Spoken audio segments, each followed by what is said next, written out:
9:30, you're listening to the Monday morning program with Peter Cassidy. I'm handing off to Steve, and he's going to invite you to go and play with him in the boys' room at 10 o'clock. He'll be there from 10 o'clock until 1. We have something for everyone here on 94.1, and my great pleasure to welcome to the studio in his regular third Monday of the monthly spot, Mr. Ray Summers from Neighbourhood Watch. Good morning, Ray. Good morning, Peter, and thank you for that welcome.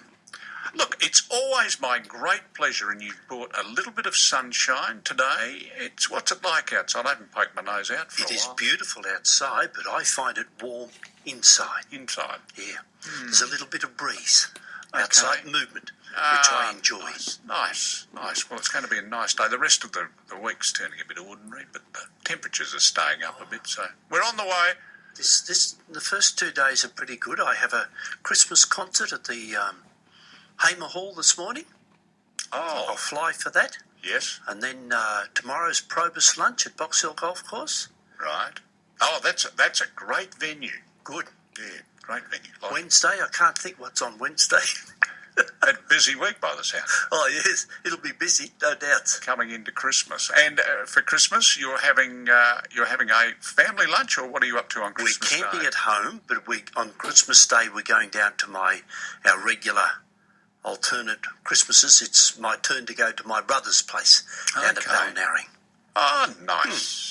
Nice. Oh, that's terrific. So we'll join the millions of people who will be moving up and down the peninsula. Yes, indeed. It's a journey of 1 hour, and 1 year he was coming up to our place and he got halfway up and he phoned and he said, "Can you delay Christmas lunch till about 2 or 3? I don't think I'll make it." Took him 2 hours to get up. Oh, my goodness. Yeah. Oh, that'd drive me nuts. And the big thing about Balnarring, of course, is the picnic races. And I have a feeling, are they on Boxing Day, the Balnarring picnic races? No idea. Yeah, no idea. I must have a look. Yeah. I went to them one year, I know, but I can't remember what day it was. That might tell you about how much fun I had on the day. They certainly have a good market at the Balnarring racetrack. Okay. Yeah, that's a feature. Yes. Well, you have a nice Christmas. Enjoy. I will, and same to you. Thank you Are very you much. camping at home? Yes, we're staying home and entertaining some orphans. We've managed to round up a small group of friends who are, for one reason or another, on their own. So we're going to have an orphans' Christmas this year.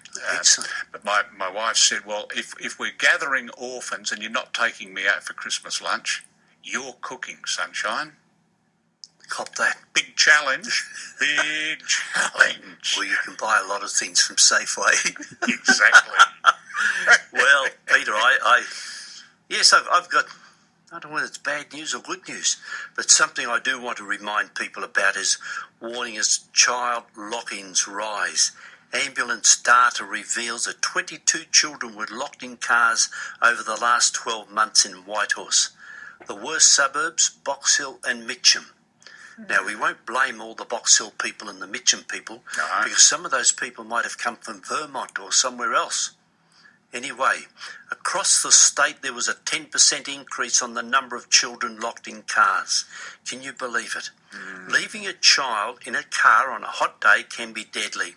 On a 29-degree day, and that I think the top today is 28 or 29, something like that. Yep. The inside of a car can reach 44 degrees within 10 minutes and 60 degrees within 20 minutes. Ooh. Children aged under 4 make up 85% of those accidentally locked in cars.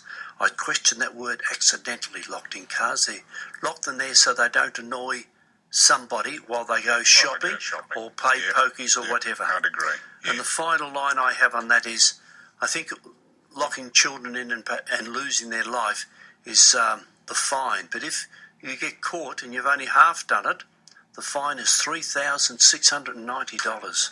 And that's still not enough. It's not, because the child's gone. Yeah. That's the blow. Yeah. And what's been happening in Whitehorse over the last 4 weeks, Peter? This is roughly from the 10th of November to the 7th of December.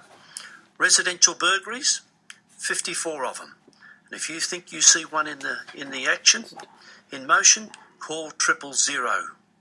Theft from motor vehicles, 199. and the police are still screaming, lock up your vehicle, even if it's in the driveway, in the carport, and even in your garage. Theft of motor vehicles, 84 of them. Lock up, use steering locks, fit immobilisers. It appears that kids' cars older than 10 or 11 years, most don't have an immobiliser or a steering lock that's built into the actual column of the steering wheel.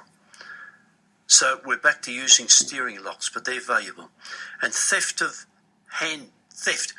predominantly handbags, that type of thing, 84 cases. Money from tills, handbags, mobile phones, etc., etc. Now, talking about crime, I've just said what's happened in the last month. Crime on the rise in Whitehorse, but don't get alarmed. Drug offences, theft from motor vehicles and family violence have pushed Whitehorse crime rate up 7.2% in the past 12 months. Whitehorse recorded 7,613 crimes in this period, and that's up from 7,100 the year before. There were 258 family violence incidents in the past 12 months, up from 216 the previous year. Crimes against the person and property have had a very slight increase. Robberies fell by 14%, damage to property fell by 7.8%, theft of motor vehicles decreased by 0.3%.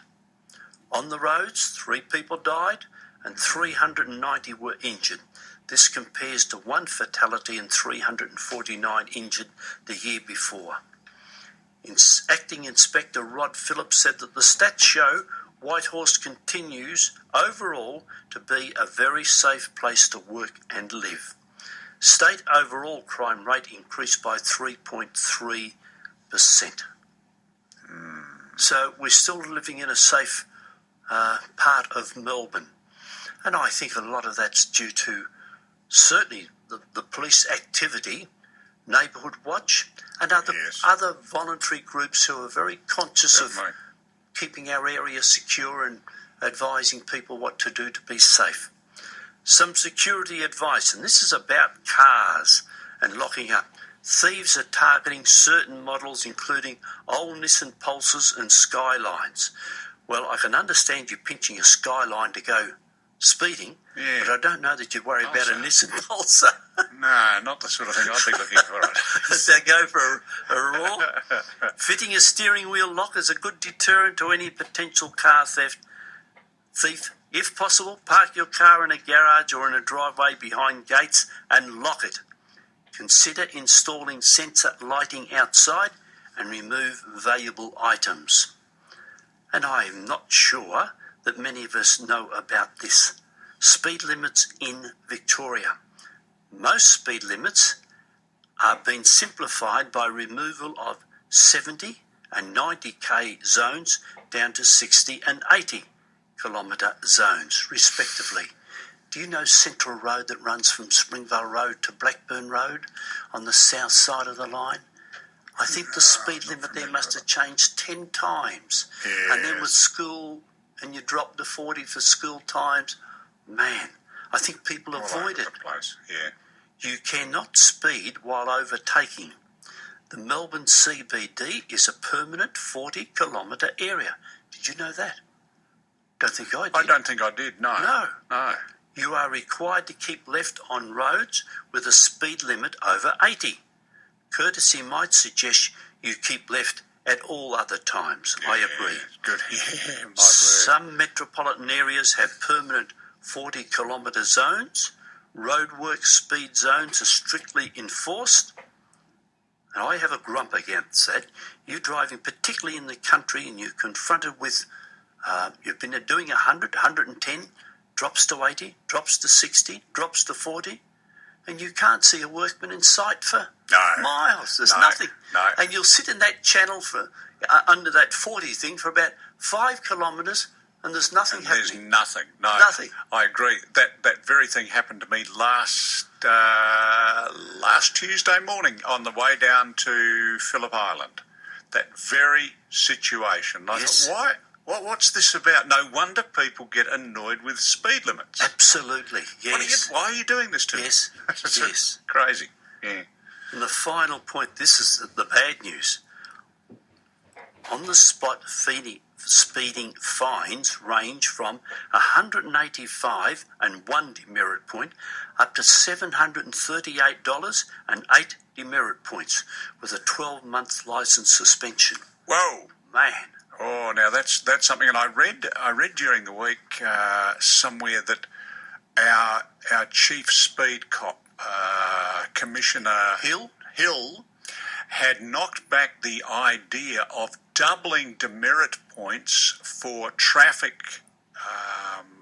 infringements over the Christmas period. Now, apparently they've been doing this in New South Wales for some years, but Commissioner Hill said, no, we're not going to do it down here. I don't know what his reasoning was, but it strikes me as not a bad deterrent.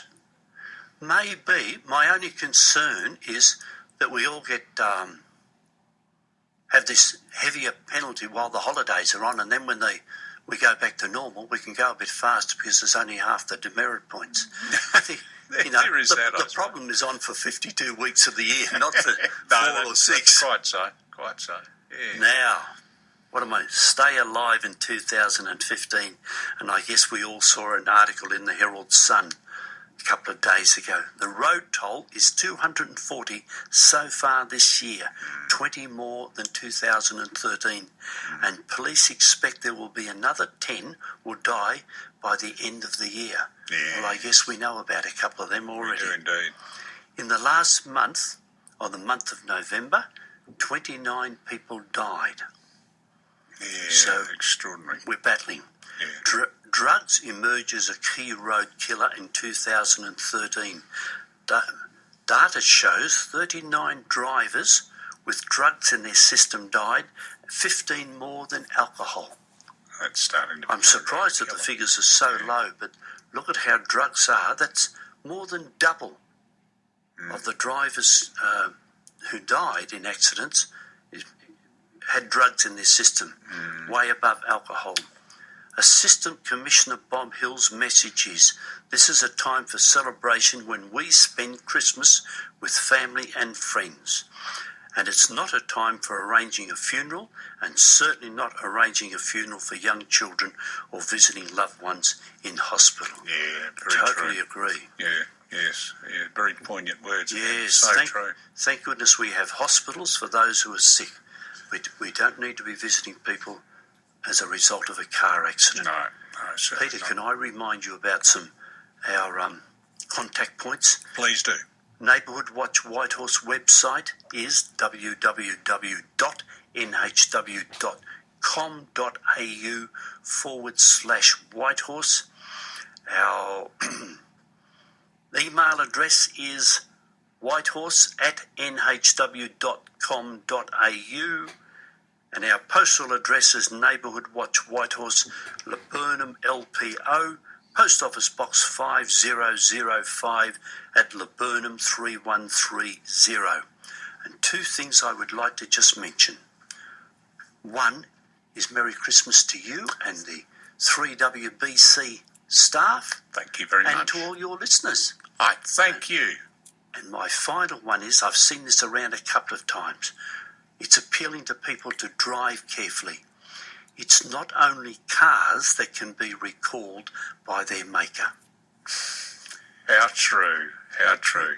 Ray Summers from Neighbourhood Watch. Thank you. Terrific to see you again. And you and yours, I hope you have a terrific Christmas. We'll look forward to another great year in 2015. I look forward to seeing you in January, Ray. Yes, we've got our contracts out and we're negotiating the That's right. the payment.